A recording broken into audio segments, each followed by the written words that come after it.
এই পিলারে আমি যে পাশে রয়েছি এটি হচ্ছে ভারত, আর পিলারের এই পাশটি হচ্ছে বাংলাদেশ।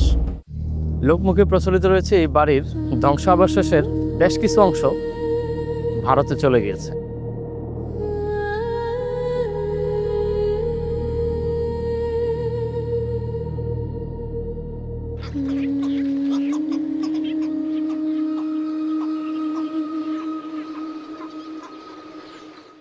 আসসালামু আলাইকুম প্রিয় দর্শক, আপনাদেরকে আবারও নতুন একটা ভিডিওতে স্বাগত। আজকে নিয়ে আসলাম আপনাদেরকে জয়পুরহাট জেলার পাঁচবিবি উপজেলার সীমান্ত ঘেঁষা গ্রাম লখমাতে। লখমা গ্রামে আমরা আজ আছি একটি জমিদার বাড়িতে।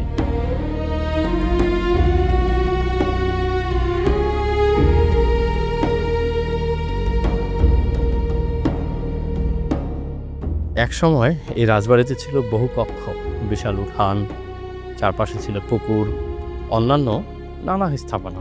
স্থাপত্যশৈলীতে পাওয়া যায় প্রাচীন জমিদার বাড়ির ছাপ, যা আজও ভগ্ন দেয়ালে ধ্বংসপ্রায় কাঠামোর মাঝে লুকিয়ে আছে।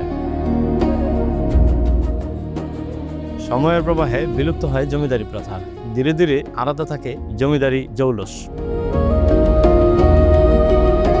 ধারণা করা হয় এই জমিদার বাড়িটি প্রায় 2 থেকে 300 বছর পূর্বে স্থাপিত হয়। কেউ কেউ বলেন চৌধুরী মামুন হাদি নামে একজন এই জমিদার বাড়িটি স্থাপন করেন, এবং কেউ কেউ বলেন রাজা লক্ষণ সেন এই বাড়িটি স্থাপন করেন।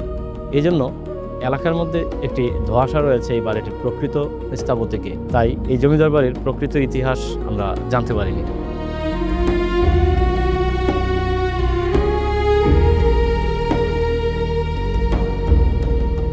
যথাযথ সংরক্ষণের অভাবে লখমা জমিদার বাড়ির অনেকাংশেই ধ্বংসপ্রায়। তবুও ভ্রমণপ্রেমীরা এখনও আসেন এই লখমা জমিদার বাড়ি দেখতে, এবং ভ্রমণপ্রেমীদের একটাই প্রত্যাশা, সরকারিভাবে এবং প্রত্নতত্ত্ব অধিদপ্তরের আন্ডারে এই লখমা জমিদার বাড়িকে সংরক্ষণ করা হলে এটি ইতিহাসের একটি নিদর্শন হিসেবে আমাদের পরবর্তী প্রজন্ম দেখতে পাবে। সবাই সুস্থ থাকুন, ভালো থাকুন, দেখা হবে আবার অন্য কোনো ভিডিওতে। আসসালামু আলাইকুম।